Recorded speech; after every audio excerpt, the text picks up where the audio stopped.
All right, everyone. Welcome back to the Last Week This Week podcast. I'm Ian Scott. I'm Zack Huber. And this is a podcast where we talk about nerd culture and topics from the last week and the upcoming week. Mm-hmm. We just got to watch a lot of trailers this past week. At the Super Bowl. Yeah. Sadly, my family's team, the Eagles. Yes, you own the Eagles. Yep. Yeah, we own the Eagles. Yeah. We lost, but it was a great game. It was a really good game. Yeah, absolutely. And if it's the third most watched live aired event on TV ever. Wow. With like 117 million. I'm surprised because I thought the World Cup would blow that out of the water. You would. Well, I mean, I'm sure it did. I mean, viewer-wise last year. Yeah, maybe it's just for the US. I'm not Probably, sure. Yeah. But yeah, that's crazy. But But yeah, it's I mean, a little sad, but it is what it is. So I am a big football fan, but I'm also like big into movies and stuff. Yeah. And the trailers were just as exciting. Yeah, I mean, especially this first one that we're going to talk about. Yeah, I mean, I think we both feel the same way about this trailer. Oh, yeah. And this is the Flash that we're talking about. Yeah. This, I don't want to say it's not like the greatest trailer in the world, but it's top 5 easily. Like ever trailers for you? At least superhero wise. Yeah. I can't remember the last time I was this giddy and just my mouth was just like ajar, and I'm watching it with my family and I'm like, this looks so good. I mean, there were so many moments that you just weren't expecting. Like, yeah, I mean, I think the moment where my jaw dropped was when we saw the world engines and Zod. I was like, yeah, Zod's, and it looks so good. It looks like Zack Snyder's Man of Steel. Yeah, but it's also cool because it feels more animated and lively and a little brighter, I think. Yeah, brighter, and is also able to mix in that the Michael Keaton in-ness of it all. So yeah, I mean, this was just like knocked my socks off. Now, and before this, we got the poster that dropped, and I thought the poster looked amazing too. Yeah. Now, I do think it was a conscious decision to like have him facing away from us. Yeah, I mean, regardless if there was some sort of mandate that was, hey, can we get the least amount of Ezra Miller's face in this? Right. I think it's kind of all the better for it because, I mean, depending on how they would have done it. I mean, now that they've put out 3 character posters, I don't know if that was the intention. Maybe because now it's like, now we see Ezra's face, right? Like a standalone. Yeah. But those are great character posters. They really are. I would have liked the Supergirl one to be like her straight on. I don't know why they had her turn her head and shoulder. Maybe that was to not get the like angry fanboys upset at her wearing the Superman symbol. I don't know. I hope not. That's kind of ridiculous. Agreed, but yeah, I don't know. But yeah, I mean, I think the tagline "Worlds Collide." Yeah, it's perfect. It's perfect. Right. Yeah, I think that's what's so exciting too is that like it's not just we're going to one separate multiverse. Mm-hmm. We're going like to the start of this, like to the start of this DCU. We're also going to not the start of 1989 Batman, but like it seems like we're getting 30 years in the future Tim Burton Batman as well. I wonder, is going back in time to when he's younger and this is the reality where his mom saved, is in that reality now that maybe they just go to one. Do you think reality where that Michael Keaton is the Batman because there's no. Could be. I guess I was more under the impression that they were changing this into a multiverse story rather than like a time travel story that Flashpoint Paradox is, Well, a multiverse is kind of time travel because they Sure. branch off, right? I feel you, but yeah, I guess that's you might fair. be might be right that they do go to a Multiple. different. Yeah, I just can't imagine like that. It's Tim just Burton. how are you going to have Michael Keaton also go to these multiverses? Sure, that's fair. And it seems like he is in the universe where Zod is, because Right. you see, I cannot wait to see the Batwing. And you see it a little bit in the trailer where they like open up missiles and fire at the. Yeah. That is gonna be so sick. But yeah, like I was saying, so cool. You know, like it's hard for me to imagine that the Right. Batman we saw in Batman and Batman Returns and like the Gotham that we saw there exists in the same world where we get Zod coming to Earth and Sasha Calle's Supergirl defending it. Like it's just a lot to exist in that one universe. I agree. I guess we'll see. We'll see. Yeah. But speaking on like Michael Keaton's Batman, he moves insane. He moves nothing like the movies he was in. Yeah. I mean, those clearly that's CGI. Sure, because he can't move like that. No. Yeah. And I mean, there's clearly going to be a joke, I would imagine, of him not being able to turn his head. Oh, I would hope so. Yeah, because that was so prevalent in the first movie. I mean, but it's the same cowl. I don't know how he's going to be able to turn. But well, I mean, the second one, he was able to turn his head. Second movie. Yeah. They finally like fixed the suit. All right, well, I hope so. Yeah. But no, he'll be fine. How much you want to bet that maybe Michelle Pfeiffer? I would love that. I really would. Is in this. Because she's clearly down to do superhero stuff. You know, she's Janet Van Dyne now. Mm-hmm. So I don't know. I think that could be really special. Mm-hmm. But maybe, you know, it's more like a No Way Home situation where they just bring back Tobey Maguire and Andrew Garfield and no one else besides them. Which would be fine. But yeah, I'd be fine with that. What if?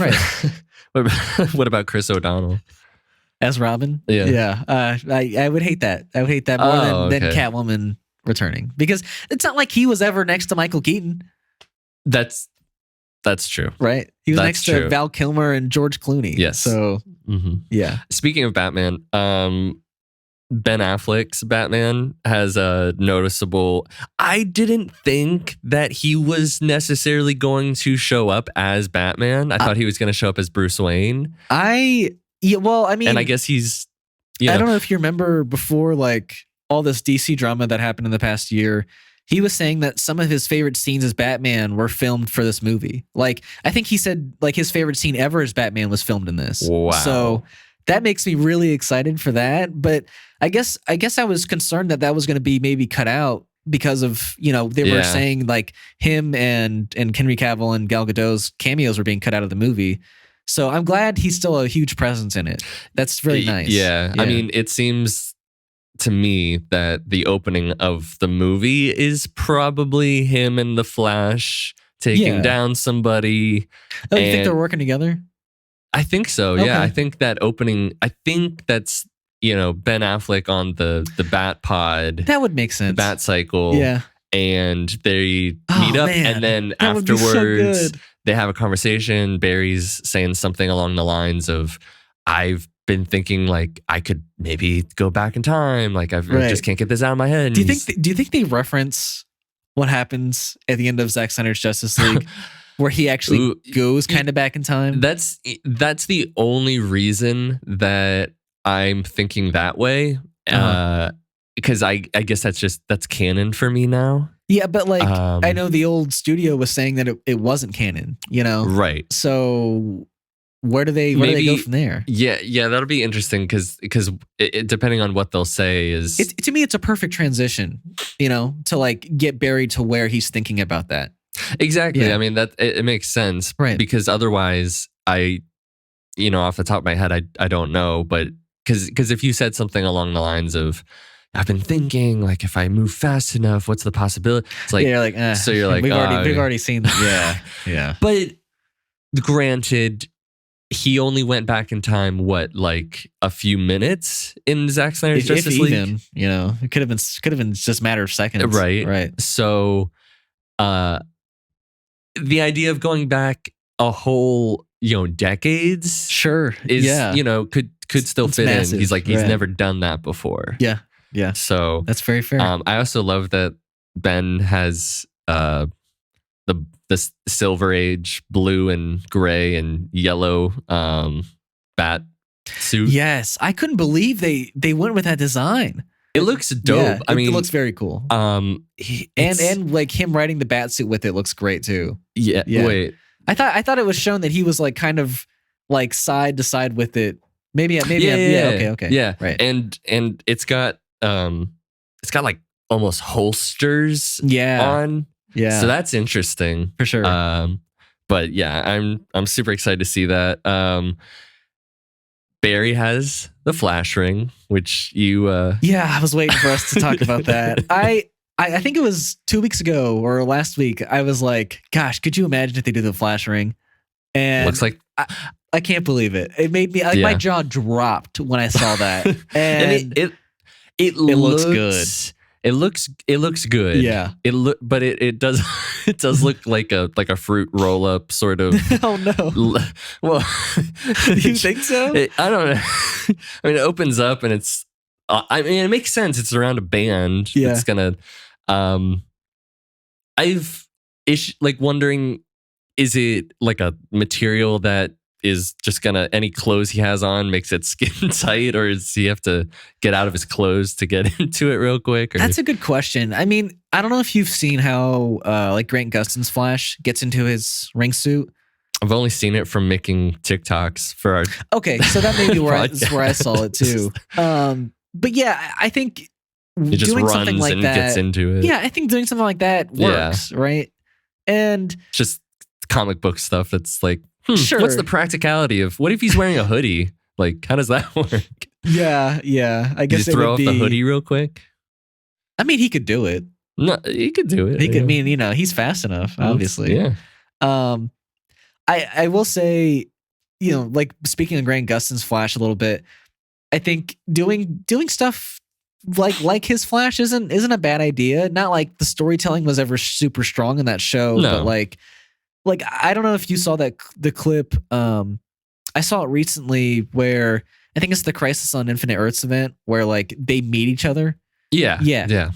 And so like he tells him about like the name The Flash and like kind of hints at like the existence of the Speed Force to Ezra, or to Ezra's Flash, who had never heard of those two things before. So I don't know. I think adding cool little like Easter eggs like that, like where you're like, oh well, that's from Grant's Flash. I'm okay with that.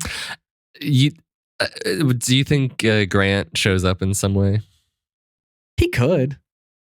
I think it wouldn't do anything for me, but maybe some CW fans it would do something. I do think at one point Ezra like easily could have pushed for that, because like I know he is a big fan of, they are a big fan of like Grant Gustin's portrayal, and he's like, we're both the Flash, like that's so, nice. Yeah, I think that's a very cool like way to look at it. And yeah, if he shows up, I'm sure there's a lot of people who are anti-CW who won't want him to show up, but if he shows up, I just would hope that he would have a different suit, because that suit would look ridiculous. His season 9 suit looks good.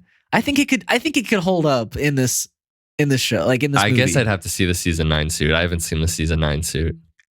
I think it looks good. All right. Yeah. Well, I just want to finish up with a few other things. I think this is a nice punctuation point, a nice period on the Snyderverse. It's bringing back things from Man of Steel. You have Ben Affleck. Yeah. You're even tying in other great properties like, Michael Keaton's Batman. Yeah. So it's going to be a great wrap up, I think. Yeah. If I was somebody who was really about restoring the Snyderverse, there's still going to be people who are this won't be enough, but this seems like a really, really nice bow on it, Agreed. I don't know if you saw, in like regards to the other like universes that we're going to see, they didn't show it, but he does mention at one point that like, I've created a world without superheroes. Metahumans. Yeah. And that's that's gonna be crazy to see. I'm curious to see. Well, that seems like from the trailer, it seems like that's the world where Zod is and all the Kryptonians are. But to me, that world still has Sasha Calle's Supergirl in it. So that. But she's not a metahuman. She's an alien. Okay. She's a Kryptonian. But to me, that wouldn't change anything, because at that point, like, Superman in this story was the only like metahuman we knew, or like, superhero we knew, and he wasn't metahuman either. Yeah, that I'm curious to see what like maybe it's because what I also wanted to say is, because regarding that, there's an Easter egg in Man of Steel. I don't know if you know about the comic that came out before Man of Steel, which shows Kara was on that Kryptonian ship that crashed that Clark found. Cool. And if you see in Man of Steel, there's an open pod, right? There's an open pod. Yeah. And so she just wanders out. Okay. Thousands of years ago is when that ship crashed. So she's been around, and they don't really age that much. Gosh, that'd be cool if they go back into her story. Yeah. So it would be cool if they Now, I will say that if they do that interpretation, then I think it's pretty safe to say like that version of the character won't, or like this, this actress's portrayal won't show up in like the new Supergirl movie that was announced. Because I feel like I just feel like that's way too tied to the past DCU. That's fair. That's fair. Yeah. Yeah. It's gonna really suck. Maybe it was always to be that she wasn't going to go forward, and it was just gonna be a nice story to have. I do think at one point they were thinking about that, but maybe. And then one last thing, I think we see a black suited Flash. I was gonna say the same thing. Foot touch the other. Normally when you see a black suit, means villain. Villain. That could be misdirect, and they could be doing some sort of fighting of some sort. Right. But I think that it's possible that some version of the young Barry, because of how Flashpoint goes, maybe young Barry, when older Barry decides like, I have to let my mom die, he's not cool with that. And he, becomes the Dark Flash somewhere in some timeline, or something happens where he's like, I can't let you do this. That'd be interesting.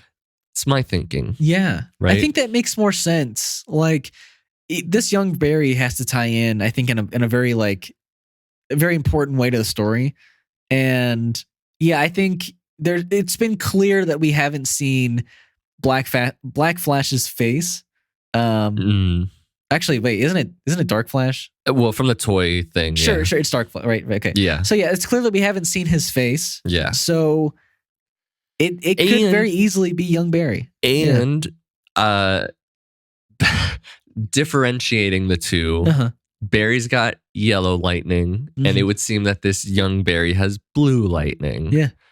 So it would seem that maybe would be where it's going. I don't know. I mean, if you're differentiating the two, then there's a purpose, clearly, right? You would think. Yeah. But I think we're on the money. I'd be surprised if we're not. James Gunn, call us. But I think this trailer was amazing, and I love the line where he was talking about this is the one where my mom doesn't die. I was like, oh yeah. I may not agree with you as a person, Ezra, but you're acting. Yeah, you're showing. I mean, this was all before that shit, but no, but I'm super excited. There was we're going to talk about a lot of trailers today. Yes, we are. The next trailer that we want to talk about is the Air trailer. Yeah, which is Ben Affleck directed, right?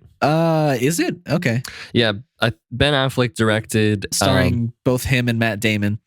Yeah, and is that what's his name from the money laundering show that we love? Money laundering show. Mm-hmm. from Netflix. Jason Bateman? Isn't he in that too? Is he in it? Yeah. He might be. I think he is. Yeah, I think you're right. I think it's Jason Bateman. Chris Tucker's back. Wow. And this is the story of how Air Jordans got made. The whole story of how they came to be with Nike. And they kind of obviously hint in the trailer that, it's insane to market their entire brand around a rookie NBA player. Yeah. But the history is all, I don't know what I'm saying. History is all there, I guess. And, yeah, I mean, if anybody doesn't know who we're talking about, who the rookie is, that would be Michael Jordan. Yeah. I think that story, like, what's funny, if you watch Winning Time, they kind of hint at like Nike in that show, like they're in the market, but they're not like big players yet. Right. And I think like for not that this is a continuation of Winning Time, but you could almost look at it at that way. and it's just a nice transition. And it finally fully shows how they like became the biggest shoe competitor in the market. And yeah, I mean, even on top of that, I think it's just exciting to see like a Matt Damon and Ben Affleck film again. Yeah. I mean, they were in the Last Duel last time I saw them. Oh, wow. Okay. I like that movie. I know our friend Wes likes that movie. Yeah. I like that it's this kind of The Big Short, very centered in an office, building this company up.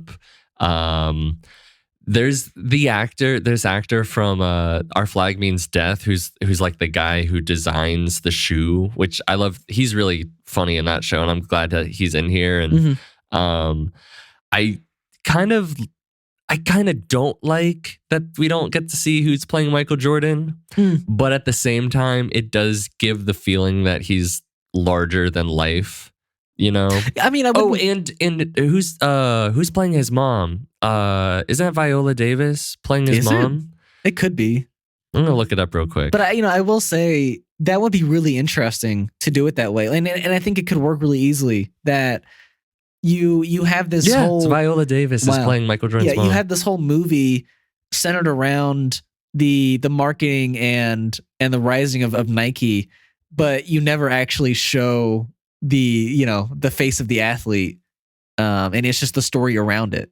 So that could really be well done. Yeah, and I like the it's like, what are we gonna call it?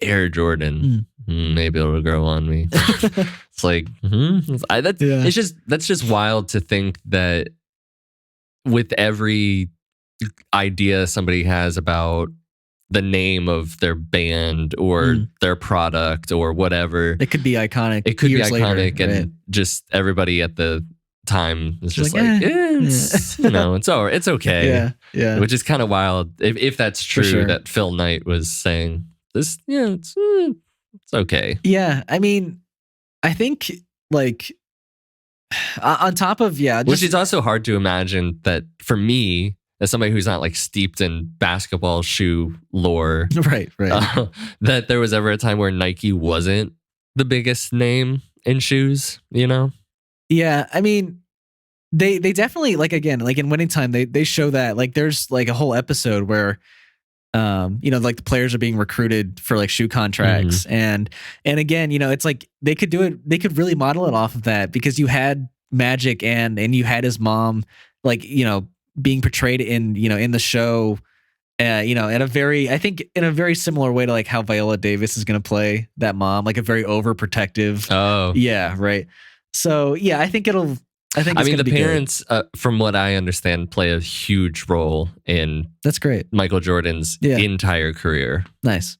Yeah, because I don't think he was originally going to go with Adidas, if I'm not mistaken. I think you're right. And then something happened, and but I guess we'll find out, or you can go on Wikipedia. I think this could be wrong, because I know they changed a lot of things in Winning Time, but like I think they hinted that like Magic was like leaning towards Nike, and then his, everyone around him was like, "Nah, you should." They're like a low player. Yeah, you should not go with these guys. Yeah, it's crazy. Yeah, it is.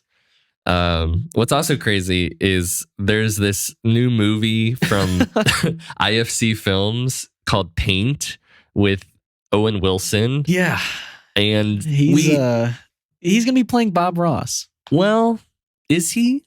Because they never say his name, I guess. Well, here's the synopsis. Okay. Carl Nargle, a local treasure with a soothing whisper of a voice, hosts his own painting show on Vermont public television. His art has attracted the attention of many women over the years, especially those who work at the station. However, when a new painter gets hired to revitalize the channel, Carl's own fears regarding his talents as an artist are brought to the forefront. Okay, so very Zoolander. He's like the opposite of his character in Zoolander. It's a Bob Ross, it's a Bob Ross inspired story. Yes. Yeah. Okay. Because he's very much Bob Ross, but he's not Bob Ross. He's clearly Bob Ross, right? But he's like I mean, I guess that was where my confusion was watching this trailer, because the world around him was not reacting to Bob Ross, at least who I thought that was, in the way that I thought the world reacted to that person. Like everyone is like insanely obsessed, or not everyone, but like most people in the trailer are insanely obsessed with the character of Carl. Right. And like even in the last scene, you just like, he's like, do you want to touch my sandal? And then this woman just like cradles his sandal in her face, and I'm like, oh, okay. Yeah. So are you saying that you don't think that Bob Ross had? I do think he had like, or I do sexual, think he had mega fans, but like, I'm not sure that's what his entire life. You don't think there's like sex appeal to that extent? Probably not to that extent. I don't think that's who he was as a person either. I don't think anybody's life is like that. Right. It's obviously very, very heightened. Yeah. But for sure. Or maybe we just don't live that life, Ian. Maybe not. Yeah. I don't really. I think it's shot really. It's really quirky and very indie, very A24 almost feel movie. A24 also Wes Anderson-esque. So I think it's it feels like a really good tone, and I really hope it's dynamic and has a great story of some sort. I would really hate if it's just kind of, hey guys, we made this Bob Ross kind of movie, and it's kind of irreverent and quirky, but I do there's think it's going to be funny. Like, hopefully. To me, that's the only reason you have Owen Wilson in this role, because to me, it was just like, my only problem with it was that it was just so obviously Owen Wilson. I don't see like the different character. I just see Owen Wilson in like a Bob Ross wig, and that's fair. So yeah, I mean, I definitely wouldn't have minded somebody who was more of an unknown actor in that role. But if it's going to be a comedic role, then Owen Wilson should probably kill it. I mean, I thought he did a really good job but I agree. I guess there is times where I just see him as Owen, doing a Bob Ross impression. But yeah, I mean, I think it looks interesting. I'm intrigued. Like, see how it is. When's it release? It releases in April, so it's not too far away. Yeah. I mean, I'm not a surprise that this didn't get the money for a Super Bowl trailer. No, but no. But this could be very good. Yeah, it could be really, really good. Now, a movie that we really want to see. Yeah, a movie we've been dying to see, and we haven't even seen most of these movies. Fast 10's trailer dropped before the Super Bowl, and during, I guess. Yeah. And during. Yeah. And I have thoughts.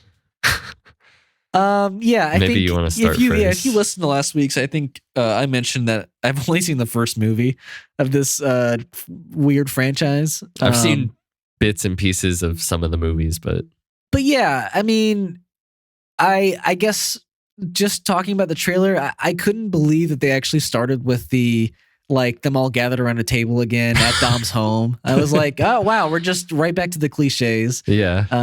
I think family was probably mentioned like 5 to 10 times in this movie. Yeah. So yeah, got your cliches in there. I think Jason Momoa plays a very him villain. Now I don't think there's a lot of range there. I think it's like they got Jason Momoa to play himself. So it's a very strange side, I guess. Sure. Because his villain is so, it could be really good and really big, but there's just things like him licking the blood off of his knife that he's just okay. He's a little weird. It's a little strange. Yeah. Him being able to, and I don't know any, because I think his character's tied to Fast Five somehow, but he's blowing shit up to a massive scale. Uh-huh. But then we get to this part of the trailer where they're pointing guns at each other in like a step crew dance off. We're about to have a dance off sort of thing, and their thing is we're gonna race. We're getting back to racing. I will say that's, and then somebody might die if we. But that's cool that they're finally like doing some kind of like street racing again. Sure, but it does feel strange to go from street racing and then the next part of the movie, like mega action thriller, dropping his car out of a cargo plane or onto a highway, or the last scene where Dom is driving off of a highway and making two helicopters crash into each other. So it's gonna be a crazy action movie. I think that's probably the only reason anyone goes to see these. Yeah. I don't. Yeah, I just it looks ridiculous. Absolutely, it does. I think that there's a lot of people who like these movies because they're so ridiculous. Because of that, yeah. So fair enough. It's doing what. Yeah. Because I texted you and I was saying that Fast 10 trailer. You said it's good for what it is. It was a good trailer for what it is. It's it's a cheesy action movie. So it just blew my mind that last bit where he's been harpooned 2 harpoons in his car, getting lifted up in the air, and he pulls off some maneuver somehow that he causes, makes no sense, and then drives off safely. Yeah. Okay, sure. All right, physics or lack of physics. Yeah. I don't know. And his car drops on top of either like a tank or some. And it just crushes it, and he can drive off fine. I'm like, okay. Now the next movie, in the franchise, could have Robert Downey Jr. That's true. Yeah. I guess The Rock was talking about the villain for Fast 11, and that villain is pretty much the antithesis of everything that Dom is about, and it's kind of a Elon Musk. That's every villain that he faces, isn't it? I mean, well, I mean maybe, but this seems like it's the antithesis of just his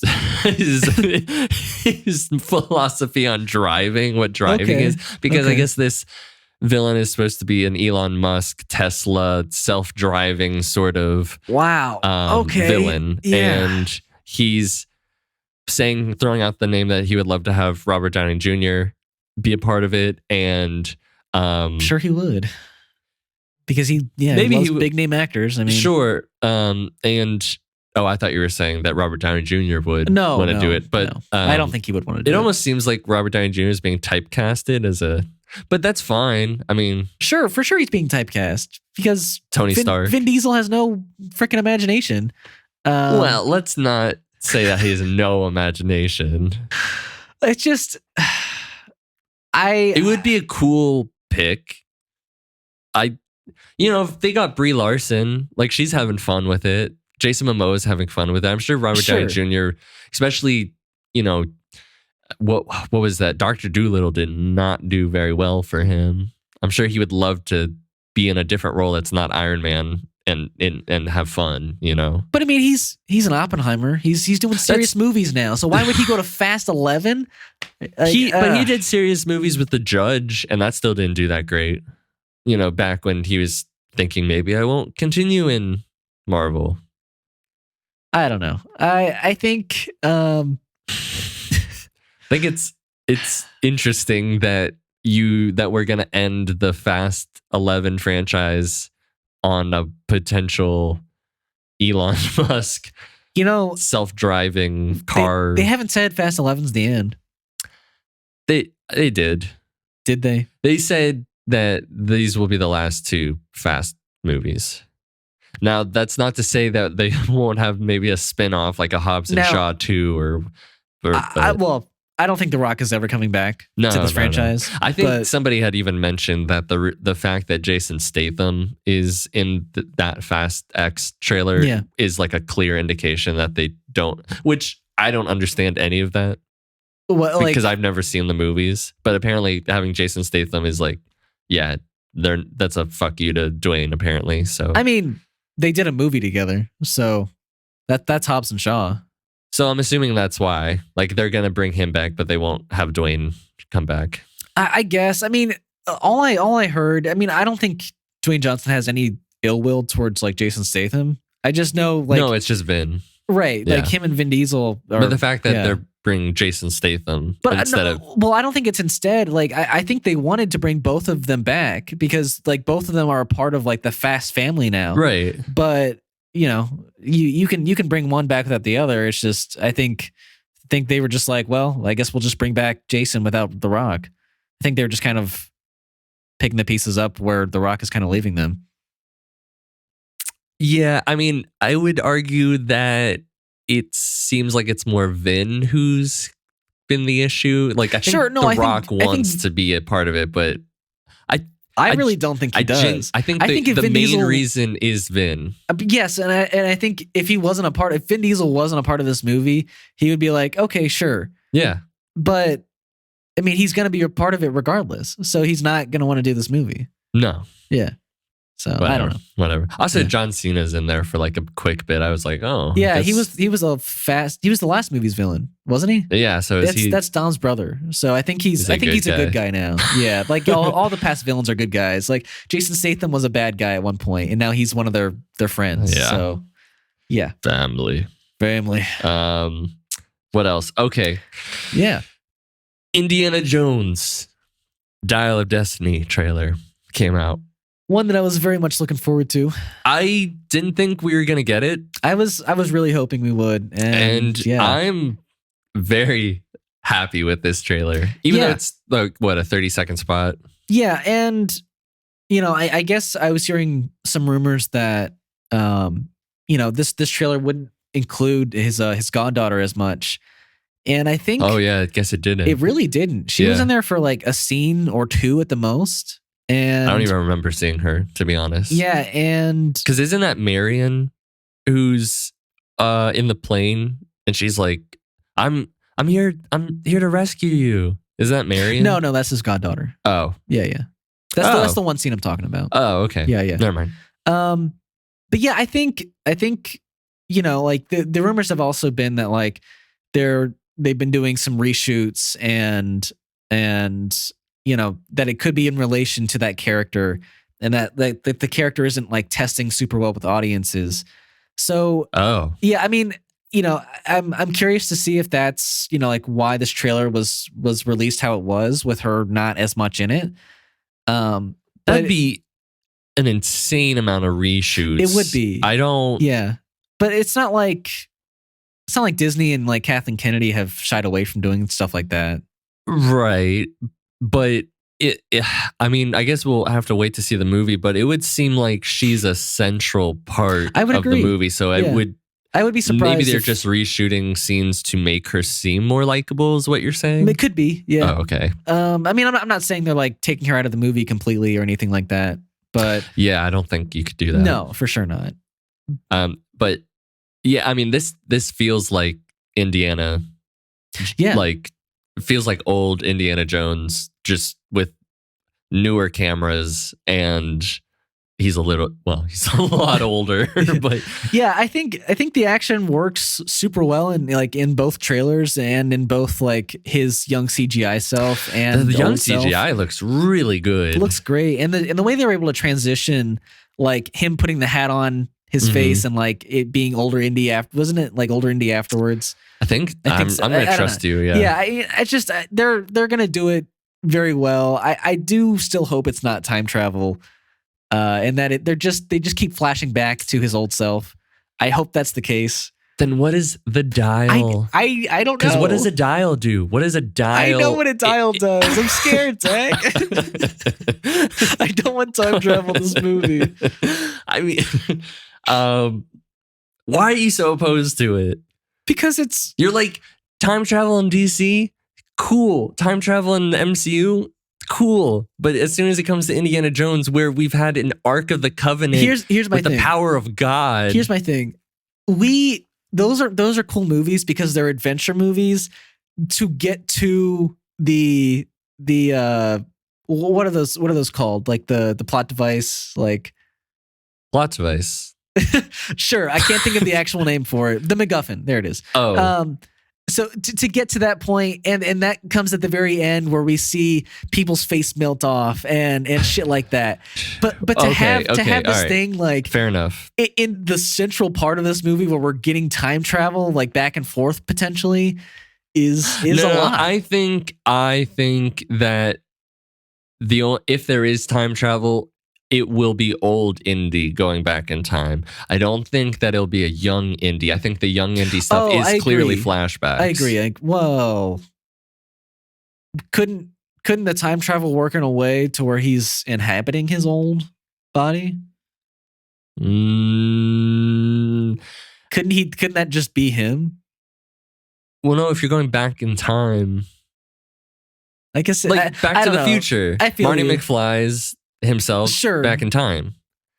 Yeah, that's fair. Unless there is older stuff, and maybe that we don't get to the time travel part until later, much the end of the movie, sort of, where the whole point is we need to find this thing so that we can go back in time, and they don't get to it till the very end. Okay, maybe that's better. That's okay better. That. Yeah, sure. Yeah. That's better for you. That's better for me. Yeah. I mean, if they do if they do a majority of the movie where it's CGI Indiana, I don't want that. That, depending on how it is, but I've still, as well as people have made progress with it, it's still, well, I will say that the Martin Scorsese, like The Irishman, that was really well done, but it's still not perfect. No, I agree. I mean, yeah, it's still not like unnoticeable. I will say, like, the thing that weirdly gets me excited about this movie is that it like, even what Harrison Ford has been saying is that he wanted to come back to like finish out the end of his, like, Indiana Jones's career, like, you know, to see the end of his life.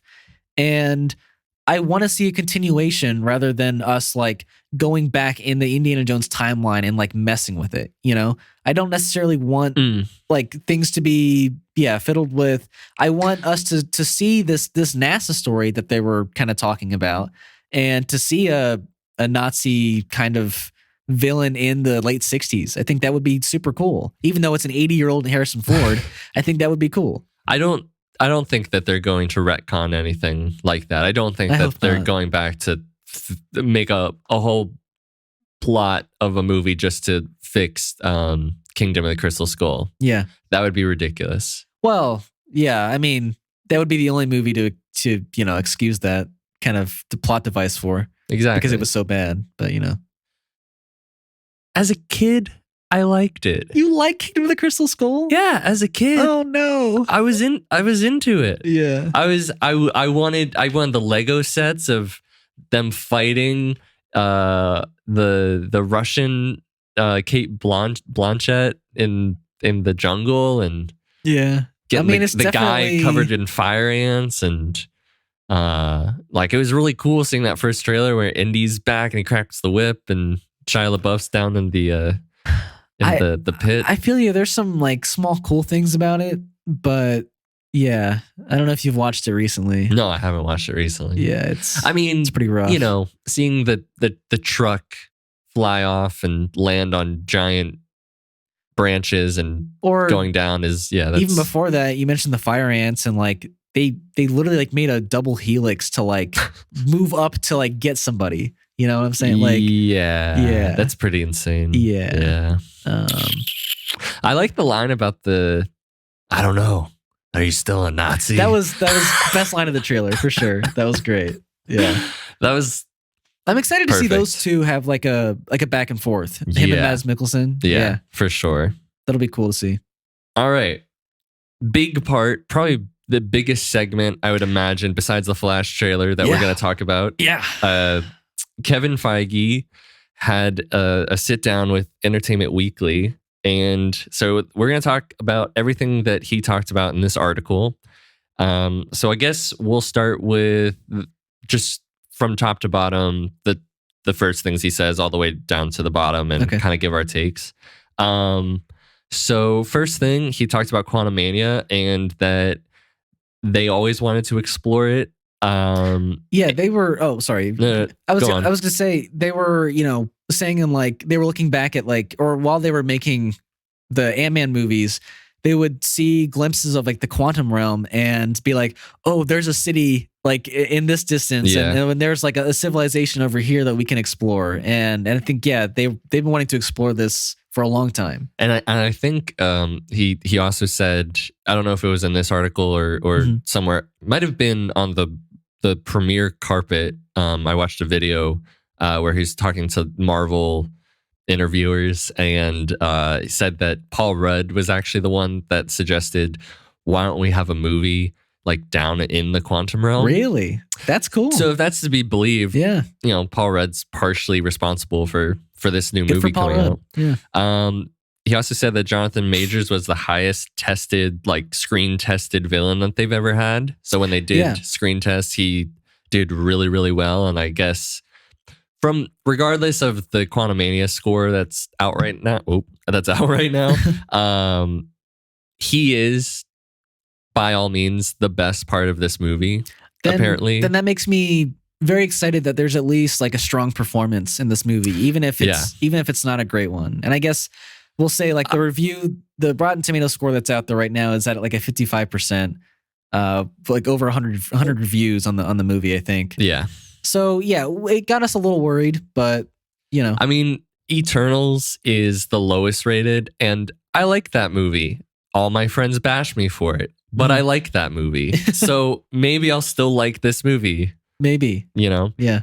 He also said that now this, I feel like you might have things to say about this, but he says he thinks there's a future for Moon Knight moving forward. That didn't surprise me. No. I think that's probably a good thing. Not that why? Because you don't like Moon Knight. I don't necessarily like the show, but I think there are strong things about the character itself. And not that I hate the interpretation of like Oscar Isaac as Moon Knight. I think the show like leaves him off in a like decently interesting spot that I want to kind of see continued. I mean, it'll be interesting to see how Steven and Mark, how they have a relationship with their wife with dual personalities, and then also Jake is still there killing people. Jake is killing people with and interesting take to have him be Hispanic for some reason, to speak Spanish. Very weird take. Very interesting. I don't mind it threw everyone off. It just was like, oh, okay, yeah, sure. I'm down. I like Moon Knight more than most people. I don't love how it ended either, but no, it's not like he said, Moon Knight's getting like a movie or anything. He just was like, he's gonna have a place in our universe.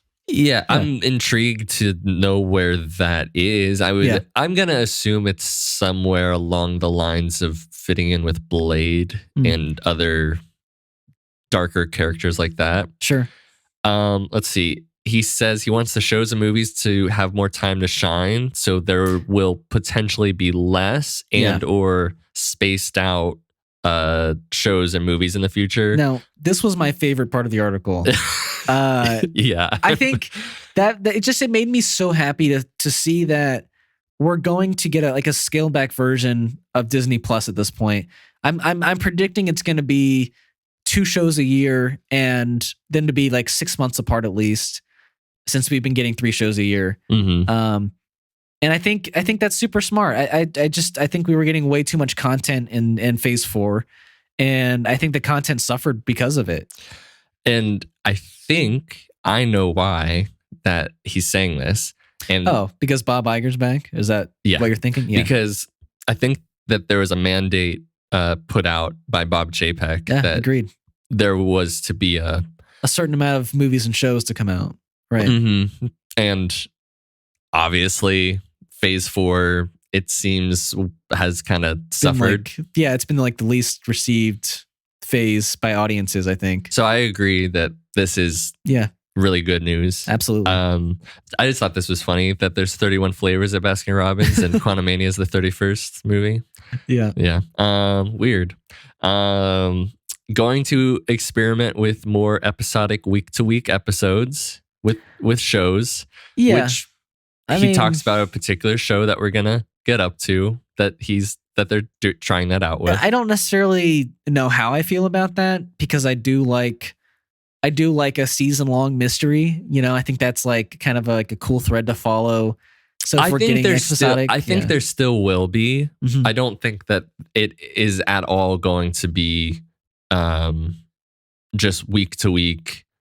But I think there will be some episodes that are just self-contained. Right. And he mentions liking The Next Generation and having a beginning, a middle, end. And I'm like, that's what I watch every night before I go to bed. Now, I will say, and it's good. It's really nice. I've started kind of watching Sherlock.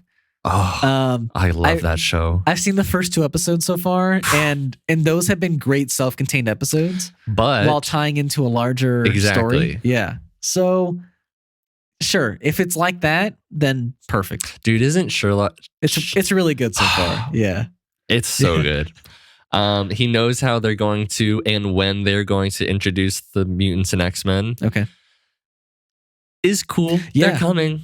Yeah, they are coming. He did talk about that too, where he was like, we referenced that Namor was a mutant in Wakanda Forever, and that Kamala Khan, Miss Marvel, has a genetic mutation. Yeah, and but like with Namor, he was saying that, or in the movie was saying that he was a mutant to his own people, right? Not that he was a mutant in particular.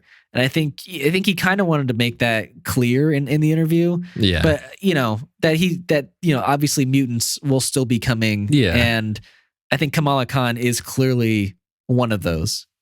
Yeah. Yeah. Without it. Yeah, for sure. I mean, it literally played the X-Men music. Right. Clearly. Deadpool 3 will be the first R-rated MCU movie. Yep. I also don't know if you saw, but they announced that this actress from The Crown might be playing the villain. I did see that. Yeah, I don't know anything about her, but I don't either. Okay. Now with Deadpool 3, we're also hearing that Patrick Stewart could be on standby for that movie.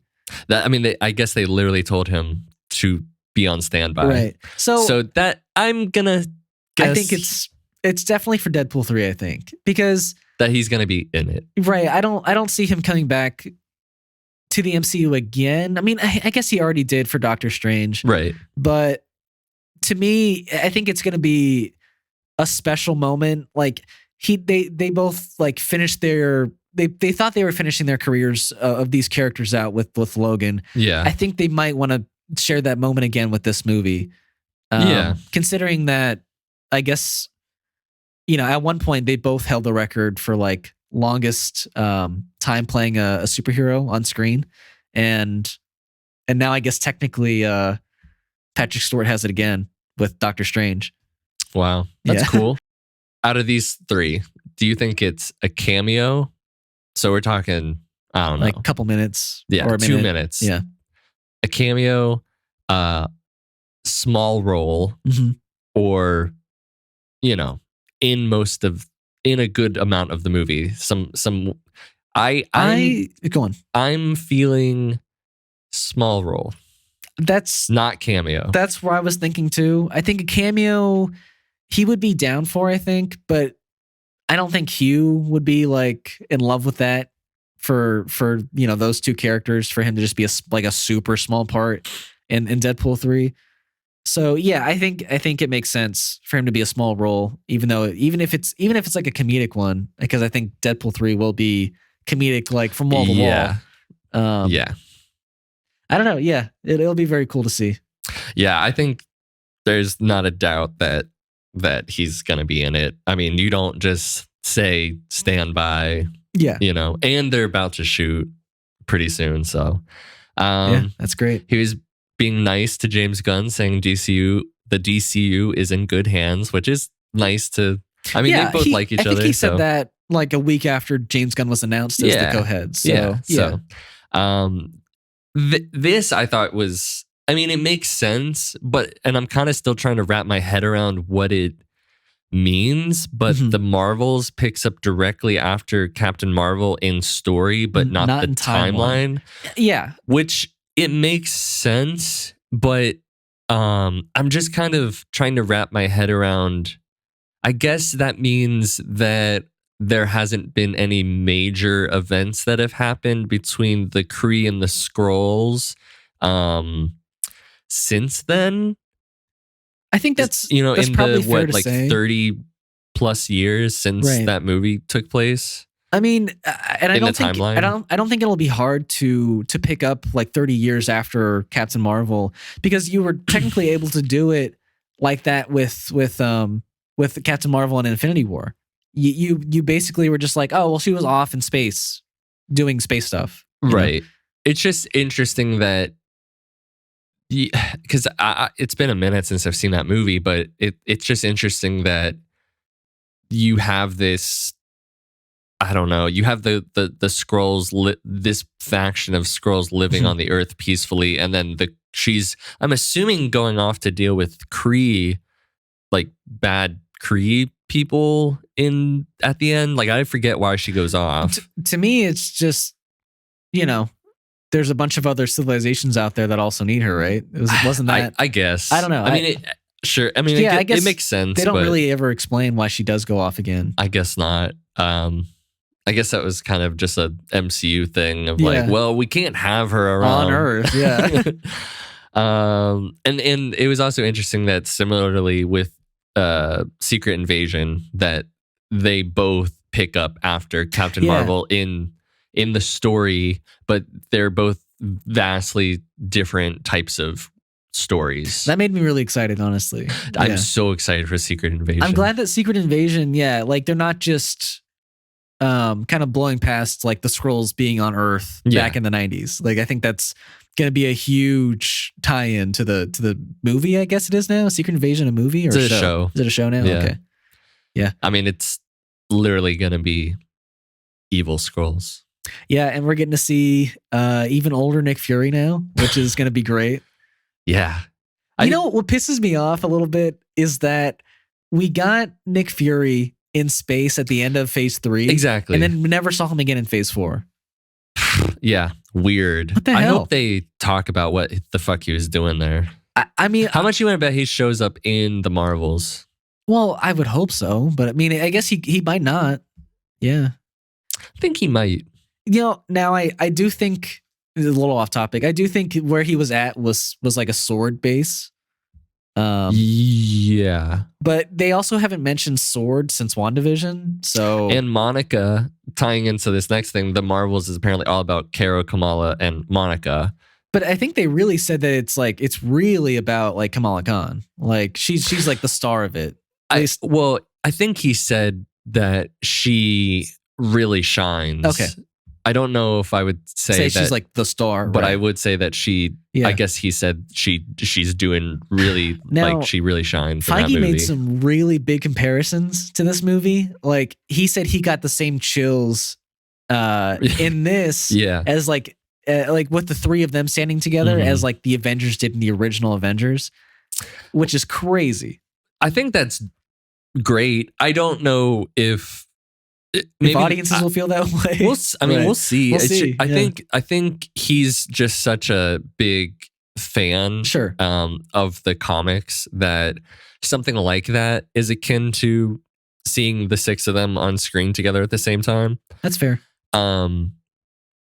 Maybe we'll feel that way, but it's just I felt the maybe because I didn't really was into the Avengers as much as a kid as I was into the Justice League. So it wasn't until I saw the Avengers that I was like, because then I got that moment and I was like, I don't even read Avengers, so maybe it'll happen. Sure. Harrison Ford is the president. So this is true. Yeah, this is huge. We talked about the president in Captain America New World Order, and that there's a history and a dynamic between Captain America and the president. That just sounds really cool. And I guess, seeing Harrison Ford on Air Force One and Clear and Present Danger just makes sense that now he's the president of the United States. I'm super happy. Like I think I said last week too, that Harrison Ford is like super up for doing like such a different role. Yeah. I think like I'm super excited to see him in this role, but I really, it would have been cool to keep, like, obviously the original actor passed, but it would have been great to see him continue on this role. Yeah. And since he'd been playing it in The Incredible Hulk and then, finally become president in New World Order, I think it could like confuse or weird audiences out. I don't think most people are gonna like think that this is the same character. I think this is gonna be like a new character to most people. But I don't know if you put on a mustache but people are gonna know that's Harrison Ford. Yeah, I mean, but in a lot of ways, I mean, putting Thaddeus Ross, William Hurt, as the president, he is almost a new character because now he's the president. Yeah, but like that's what I'm saying too, is that so even if you had the original actor, right. Not that it would be good to have them, but that character might still have to play it as a different type of character because now they are the president. I feel you on that, but like, yeah, and I think that ties into it too, is that he played like a general for most of his time. Yeah, that I think like putting recasting with Harrison Ford and immediately putting him in as the president role, like, will immediately have audiences thinking that this is a brand new character. I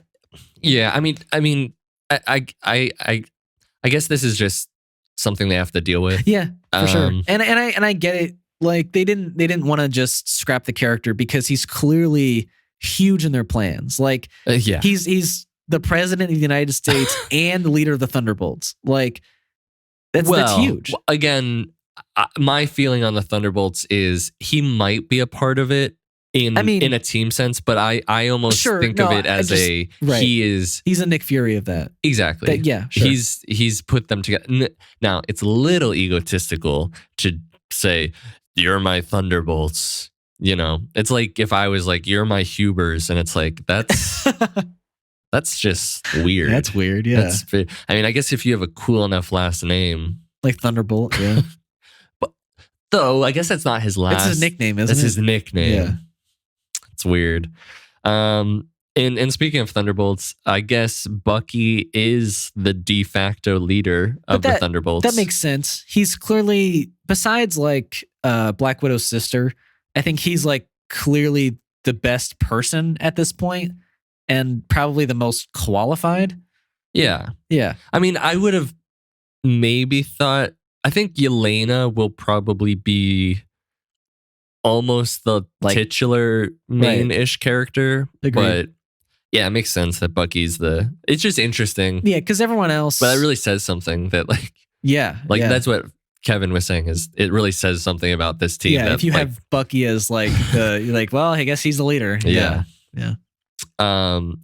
Blade shoots in the next 10 weeks or so. That's crazy. So that is happening, which is I'm really glad nice to hear. They finally figured out a script. I think that's what's exciting to hear. Yeah. Yeah. I hope it's good. Yeah, me too. But I guess they were willing to change directions with their director and I guess the writer as well. Mm-hmm. And if they're willing to do that, and I think they were willing to do that because Mahershala Ali, Mahershala, he was I guess very unhappy with what the script was. I think he's just unhappy that it's taken this long. Sure, but I mean, I don't know. I guess there was I don't know if this is true or not, but there was a rumor that this movie at one point ended with Blade dying. And, what? Yeah, and I was like, that's insane to introduce and kill off your main character in the same movie. I don't think that's true. But that's crazy. If I were to get that script, I'd be like, I'm not doing this. I signed on to be a big part of the MCU, not to die in my own movie. Yeah, I'm gonna have to look that up. Yeah. He also spoke about Spider-Man 4. I'm assuming that's what he's talking about. Yeah. He says, all I will say is that we have the story, we have big ideas for that, and our writers are just putting pen to paper now. I'm glad that they have a full idea for the story. But, Yeah.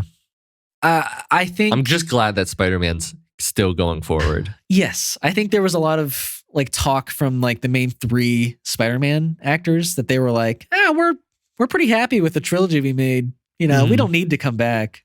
And I was like, I mean, it'd be nice. I think Andrew's down. And actually all Tom? of them down. No, all of them. Toby said, I would do a Spider-Man 4. Okay.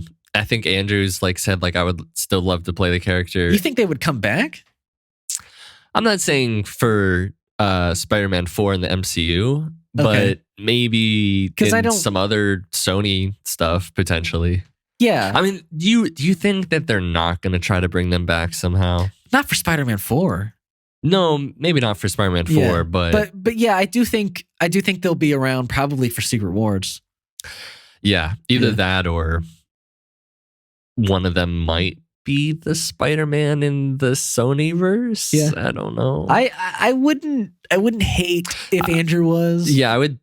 If it was Toby, I would be kind of mad. I would too. I'd be like, you're disgracing Toby with this universe.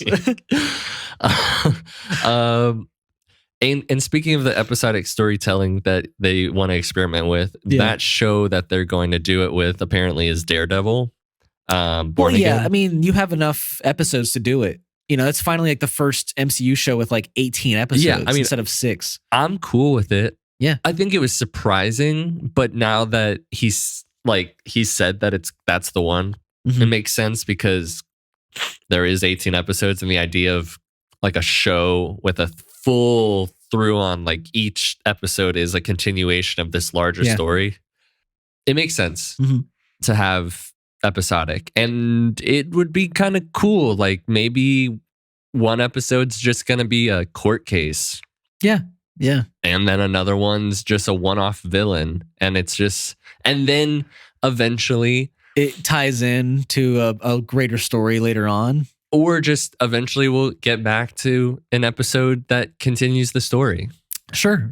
We could have some filler episodes, too, where it's just, because, it's not like we ever got that many episodes in a normal season of Daredevil. No, but I think we got 12. 10? Or was it 12? Or 10. Yeah. Might have been 10. Could have been. And then lastly, Fantastic Four. The news on that will be coming out soon, and they will be a big pillar in the MCU, which is not a surprise to me. No, but it was cool to see. The interviewer was basically was there anything that we didn't cover that you wanted to talk about today? And he was like, yeah, I mean, the Fantastic Four is pretty much one of my favorite properties, and I think is going to be huge in the MCU. Yeah. So I think the news has to be casting. I would hope so. I would hope so. I know that the director was talking a lot about it recently, and that it's very for lack of a better word, like joyful, but like an exploration into the science fiction and kind of Star Trek-y in nature of just boldly going and finding out stuff. And I Penn Badgley from You was like, somebody asked him about MCU and being Reed Richards, because a lot of people think that he might be Reed Richards, and he's like, Kevin Feige, like, how do you a lot of people think that he might. He's like playing it off on purpose, you think? He might. Yeah. We'll see if that happens. Right. I think Jodie Comer is probably going to be Invisible Woman. Okay. I think I would bet money on that. Really? What makes you say that? I think there's just been a lot of talk, and she hasn't exactly denied it. Right? No, not denied it, and so I would say that. Okay. But we'll see. Yeah. We'll see. Yeah. All right. So moving on, last two topics we're gonna talk about is I find this extremely interesting, which is Backrooms, which is a YouTube horror series you might have seen on TikTok or other YouTube channels. I think there's even video games that you can play on Steam. I mean, I hadn't heard of this until the news of this being announced. Okay. But, yeah. It's made by this person named Kane Parsons, who's 17 years old. And I'm assuming that this all was made, like the YouTube series was made before he was even 17, which is insane. That's crazy. Yeah. And A24 wants to make it into a feature film. And since he's still in school, he's going to be directing it during his summer vacation. Yeah. And I can't imagine what this is gonna turn out to be, because this is his directing debut. And right. I mean, I haven't seen any of the backroom stuff that he's done, but to give a 17-year-old his own movie behind an A24 studio is a massive honor, and I'm sure just a massive like weight of pressure on this kid to like. Yeah, I mean, I mean, no one else has been given this opportunity at 17. And, I don't think so. Right, and I'm sure, yeah, he's excited to make something great. Yeah, I hope it's done well. I would love to know how they're going to necessarily shoot it.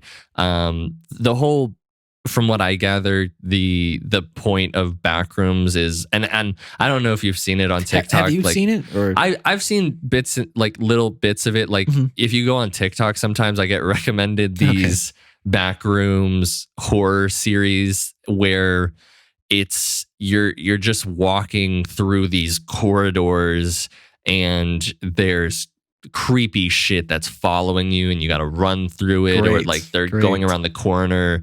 It's very creepypasta-esque. So similar to, like, have you heard of Skinamarink?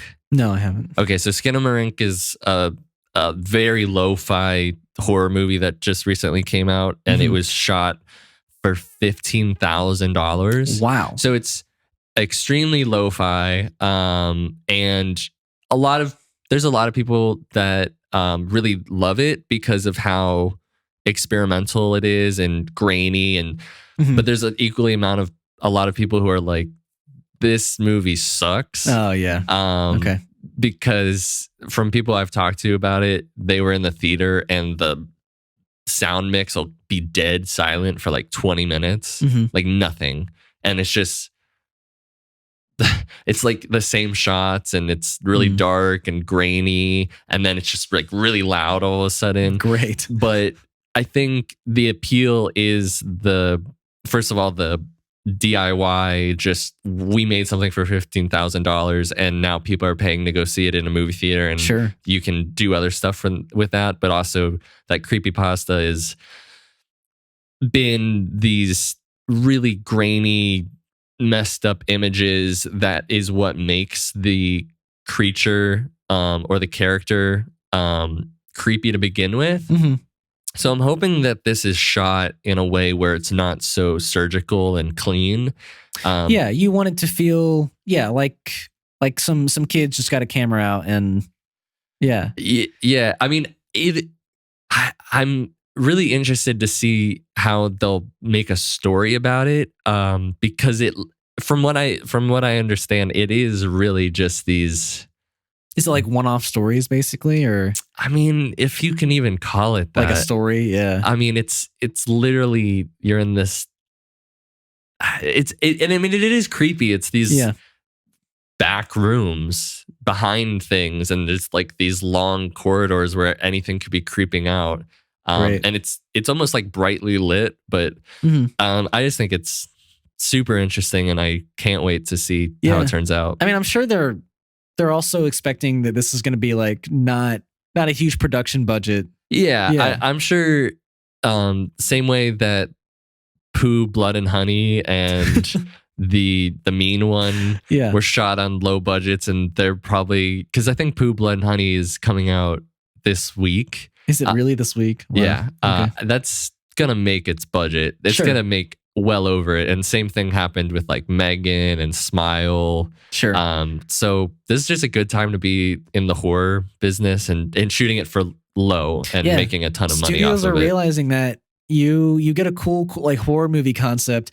You can shoot it for a low budget, market it for the exact same amount as your budget, and people are gonna like flock to it because as long as it's a cool idea, right? As long as like we don't, because people love horror and they want to go to the theater to see it. But it needs to be a unique idea. You have to have a hook. Yeah, not paranormal shit, because I think people are kind of over paranormal stuff. Yeah, that's why Megan and Smile did so good. Yeah.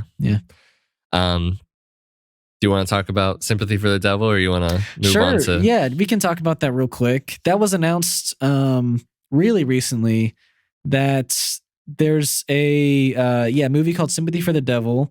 It's a psychological thriller following the driver who finds himself in high stakes cat and mouse game after being forced to drive a mysterious man home called the Passenger. That's an amazing concept, I think. Like you basically could have the movie just those two characters, no one else. You could have so much fun with it being psychological that you could be questioning anything is reality. I'm expecting this movie to be crazy, I guess. I mean, just from the image that they released, it's Joel Kinnaman and Nick Cage in, I'm assuming, some sort of road stop diner. Right. And Nick Cage has red hair, and he's like keeled over laughing at the table, I think. You think he's I was under the impression that he's like screaming or yelling something, and Joel Kinnaman's just like got this face of like, what the fuck is going on? I think he's like hysterically laughing. You think so? That's what I think. But yeah. I'm down. I think it's cool that Nick Cage is doing a bunch of, I mean, he's always done weird roles, but he's doing more weird roles than ever, I think. Oh yeah. Yeah. And and I'm excited to see Joel Kinnaman again. Yeah. He was great in Suicide Squad, so he's great in For All Mankind. He's great in so many things. And you would love to see him as Rick Flag Sr. again. I would love to see him as... I don't think that they're going to do that because if you look at that animated image, that's a much burlier guy that they have. And I don't think that... Sure. And especially for this movie, he looks really skinny in it. Yeah. Yeah. But I just hope that they play... is it Iggy Pop? I think it might be Iggy Pop. I just hope they play The Passenger. Do you know that song? I don't know if I do, but I might. I forget if it's Iggy Pop or somebody else. But that's all about having a dark passenger, and it's literally called like The Passenger. It's nice. It's a good song. It would fit. It's a nice vibe for sure. You know. So we're gonna wrap this up with our Last of Us episode 5. Endure and survive. we didn't watch it together. It came out early before the Super Bowl. Yeah. And So almost a week ago at this point. Yeah. And for anybody who's, first time listening to this podcast, we are going to cover all of The Last of Us at the end of our podcast each week. Mm-hmm. So with this episode, I think this is probably my second favorite episode. Really? Behind the third one. Okay. I loved the dynamic between Henry and Sam. I love the changes that they made, that Sam is deaf. It just made every single time that they're on screen, and especially at the beginning, just so much more engaging, and I felt more drawn to them somehow, that they were speaking with ASL as opposed to and using like I don't want to call it an Etch-a-Sketch. Yeah, but it was some kind of material that you didn't have to erase afterwards. It's like that's it was, the creativity was so really well done in subtle ways. And Sam's drawing, I guess, Super Sam, which is a superhero, and has Henry put the paint over his eyes, and it's just a great symbology and I guess just to make his little brother not feel scared.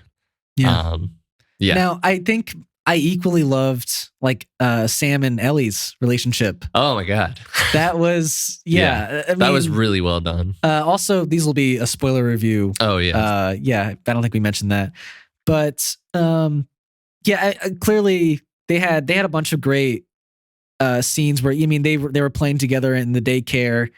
I think the last scene was beautiful and also heartbreaking too, where they're in the room together and they're having a good time reading the comic book and sharing, but he's like, hey, I got something to show you. And she tries to make it better. She's like, hey, I got medicine and I'll stay up with you the whole night. And then she kind of breaks that promise. I wouldn't say that she breaks the promise, because we don't know if at some point maybe Sam fell asleep on, and she was just to stay up until he fell asleep. Okay. I guess to me it was clear at the end that Ellie felt guilty and that's why she wrote I'm sorry. And that's why she was so annoyed, or I guess irritated maybe at herself, and why she wanted to leave so fast at the end was that she didn't stay up, I could definitely see it being interpreted that way. I think I saw it more as she's sorry that she couldn't fix with her blood, make a difference with but that that equally makes sense. That's for something that I think a kid would beat themselves up about for either one. Something that's not really their fault. I think this episode showed in a really great way the cycle of pain and just what it did to Kathleen and Henry, and how those two stories are intertwined, because you have Henry who's given up Kathleen's brother, who's the leader of the rebellion, and so he dies just to save Sam. And, tragically at the end of this episode, Sam dies too. Right. So, I think, like you're saying, it shows that there's never a true good person and bad person in this world. And I think again, with last week, episode 4, it keeps tying into the theme of the second game, where not everyone is good or bad, and things are gray and murky, and you probably shouldn't kill everyone you meet. And Though it's but with Henry's situation, it's like that's his brother. Yeah. So he had to make a decision if it was worth it. And then Kathleen has that conversation about, why did you ever think that maybe he was supposed to die? Which obviously she would think because she wants her brother back. Right. And then she's got that whole conversation at I'm assuming her childhood home about, my brother would want me to forgive, but I'm not going to. What does that get me? And ultimately her path for revenge leads to now a whole bunch of infected possibly going and making their way to Kansas City. Yeah, I mean, for sure, my thoughts on and then gets killed by a kid clicker. Right. On the end of the episode, I definitely think like Kansas City is done. It's over. Like the majority of their like armed forces were with Kathleen. Yeah. And similar to the 60,000 cops going into the sewer from last Dark Knight Rises. Yeah. But yeah, I think, and even then, like all those infected are going into Kansas City. Oh yeah. Yeah. So clearly we're pointing and going in that direction. Yeah. And I will say, maybe nitpicking on my part, but Kathleen really waited to not shoot her gun like multiple times. She had a clear shot and she clearly like was bloodthirsty to kill this guy and just never took the shot. And I was like, okay, I guess. Fair. Yeah. Sure. Yeah. But that's just me nitpicking a little bit, I guess. Yeah. I guess that feels a little nitpicky to me, but that's just me. I just like, especially the last scene, like what were you waiting for? Like the drama. I know. Yeah. I think this was the first episode where Joel really did not want to kill somebody. Like that old guy in the watchtower. Yeah. Just saying, please don't. Yeah. I was like, and they don't even show him shoot him. You just hear it. Yeah, it's that's like, all you need. So good. Yeah. From the other kid's perspective. Yeah. That was great. I will say with this episode, it felt the most video gamey out of all of them. Oh, the him sniping from a tower was super video gamey. Oh, but I like that a lot. I love that. Yeah. But what got me feeling really video gamey was the bloater. Okay, sure. Yeah, it was like the one bloater comes out, and then it's like he's the boss. Right? He's the boss, and just it's not even a because the point of maybe somebody with the lore can tell me what a bloater is doing, but I thought the main point of the infected is to continue on the fungus. It was just killing. Yeah, that bloater was just ripping people apart. And with like her right hand man, I thought his sacrifice was gonna be like, I'm gonna blow myself up and the bloater. Yeah, no. And then he just stands there and lets his head get ripped off. Yeah. Yeah, like what was that? I guess it showed how strong the thing is, I guess. Yeah, I agree. Yeah. I would have liked it to be a bit more somewhat of a sacrifice. Sure. Right, yeah. But I did think that sequence was terrifying. Yeah, I loved the truck like falling in and like everyone's slowly like, what's going on over there? That truck shouldn't be falling. Yeah. Yeah. And that wasn't even like the original like bloat spot that they showed last episode. No, so I mean it's like it's really covered Kansas City underground. Yeah. Like there's a shit ton of them underground. That's crazy. That's terrifying. It really is. Ugh. I don't know. I know you don't watch the after show stuff, but they had like a coordinator literally show people how to run like them. Oh, nice. Because it's harder for people to do the CGI for that stuff. I mean, they still did some CGI to multiply them, but yeah. I really like the when Ellie gets in the car and that kid comes in too. Like I thought that scene was really scary. That was good. Yeah. And really tense. But I knew that when Henry and Sam were underneath that truck and the clickers were getting at him, I was like, One there of them. it is. One of them's gonna get it. Yeah. I mean, and that scene, it's very at the end. It's very similar to the game. It's even though I knew it was coming, it was not that I like remembered the scene like word for word or anything, but it was just as heartbreaking to see. Yeah, Henry go through what he just did at the very end. Yeah, shoots his little brother that he this is whole reason for keeping alive and keeping going, and he slowly, maybe not slowly, he quickly like descends into like I did this is my fault, and he can't forgive himself. Yeah, I mean, I can't. He can't live on. I think it was acted very well. Yeah. And I know narratively they had to move forward. And I've never been in that position. Yeah. I guess the only thing is I did feel like it was very quick to go from I've killed my brother to I need to kill myself.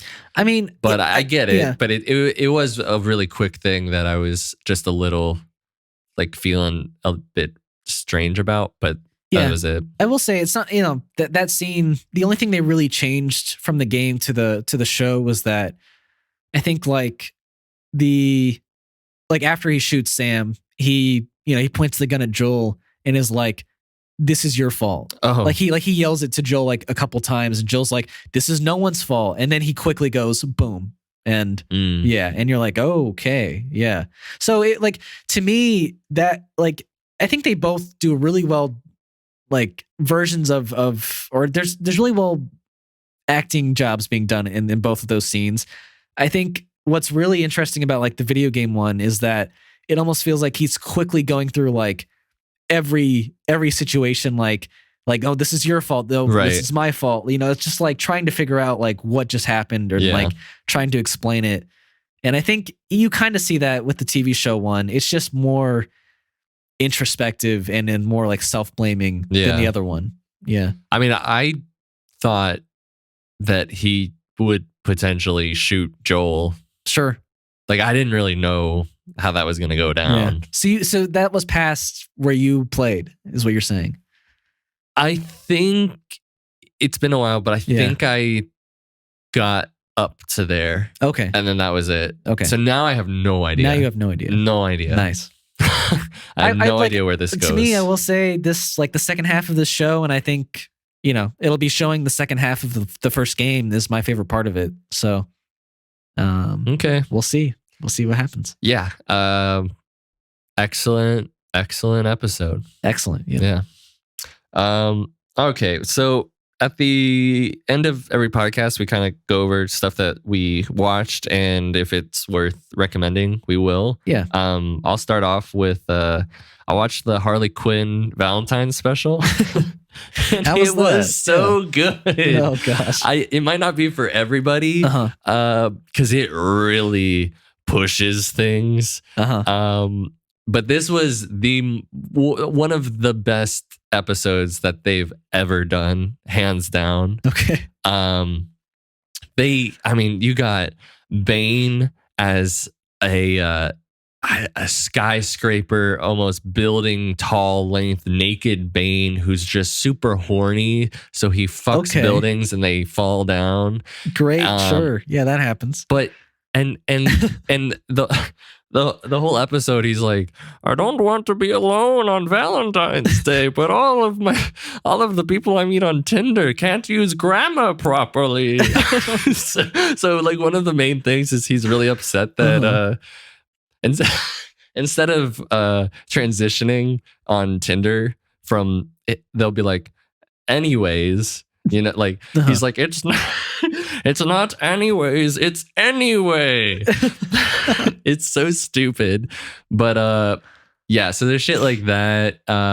Clayface, he does this line to himself because he gets cut in half. So he very egotistically is in love with his other half. And he says this, he doesn't say this. He says this to Bane. He says, what is horny but love persevering? And I was like, no fucking way. Yeah. They did the WandaVision line. This show, man. It's crazy. Yeah, this was I can't wait to watch it again. They also do like these bits where like they start the episode off like some sort of cute rom-com sort of thing where they show couples talking to the camera, sort of like a 500 Days of Summer thing. And like it starts with like Superman and Lois, and he's like, I met her at the Daily Bugle when I was covering this thing. And she's like, no, it was sports. Oh yeah, it was sports. And then does one with like Hawkman. He's like, we were murdered and she didn't really have a choice to marry me because it was ancient Egypt, but we got married and then we got murdered and then we found each other and blah, blah, blah, blah, blah. Uh-huh. It was just, it was really nice, really good, really funny. Everything that Velma isn't. Yeah. Anyways, that was pretty, I started watching, The Man from U.N.C.L.E. last night, but I had to go to bed, so I didn't finish all of it, but it's pretty good so far. Nice. Yeah, but that was it. That's all I watched. Yeah, I mean, I have watched a few things, I guess, in the past couple of weeks. Like I watched first 2 episodes of season 6, Better Call Saul. Oh, okay. So yeah, I mean, and that's not your typical 10 episode season. I think that's like 12 or 13 episodes.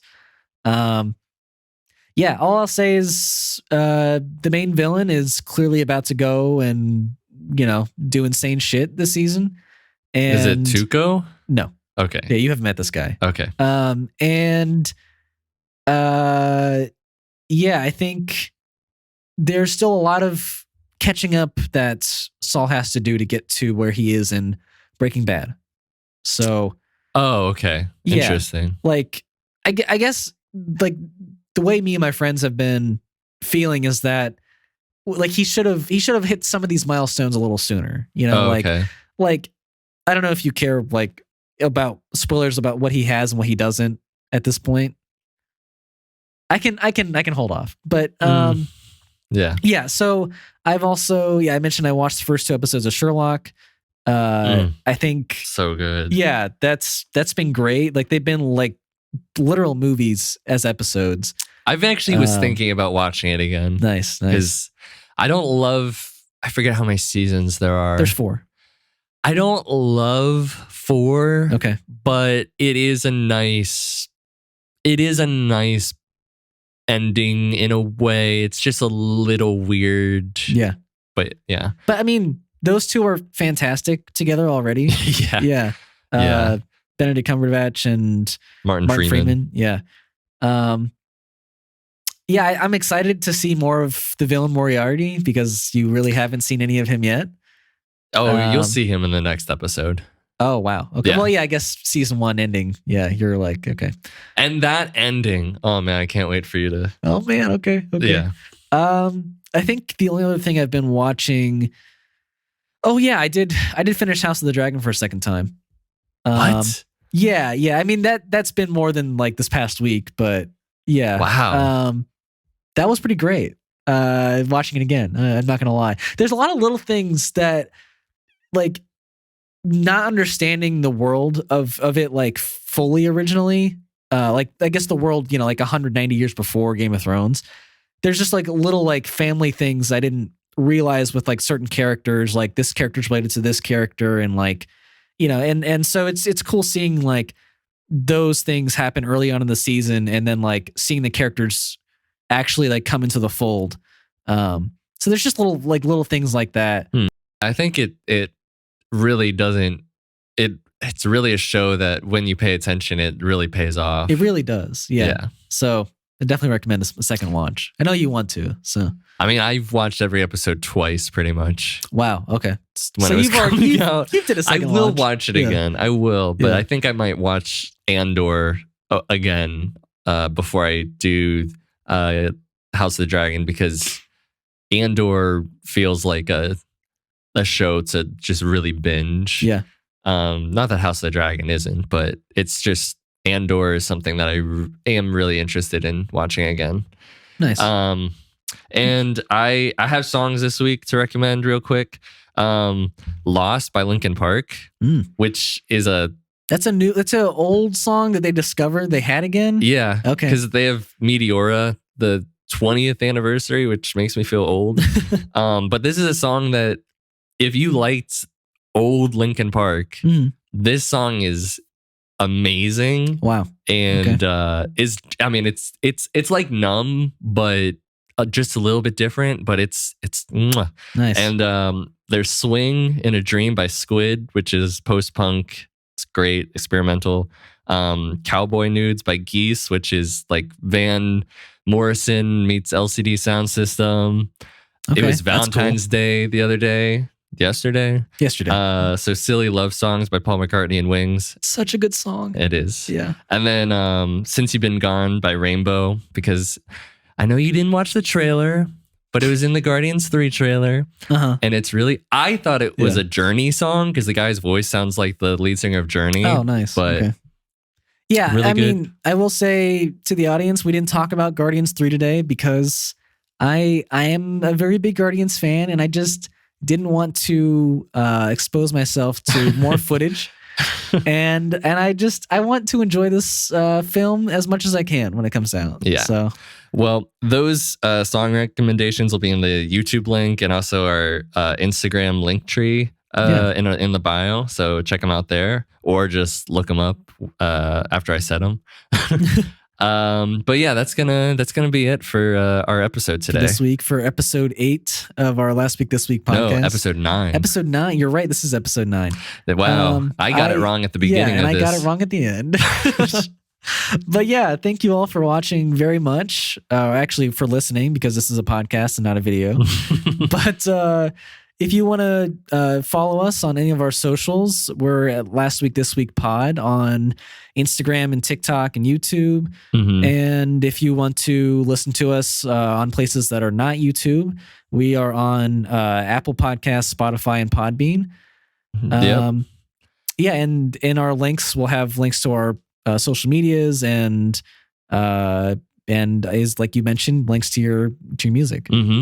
Yeah. So, and if you think that anybody might be interested, please send us their way. We would love to just either also get comments or talk to anybody. But yeah. Hopefully, you listen to us next week. Yeah. Hopefully you stick around. Yeah. Well, thank you very much. All right. Well, until next time.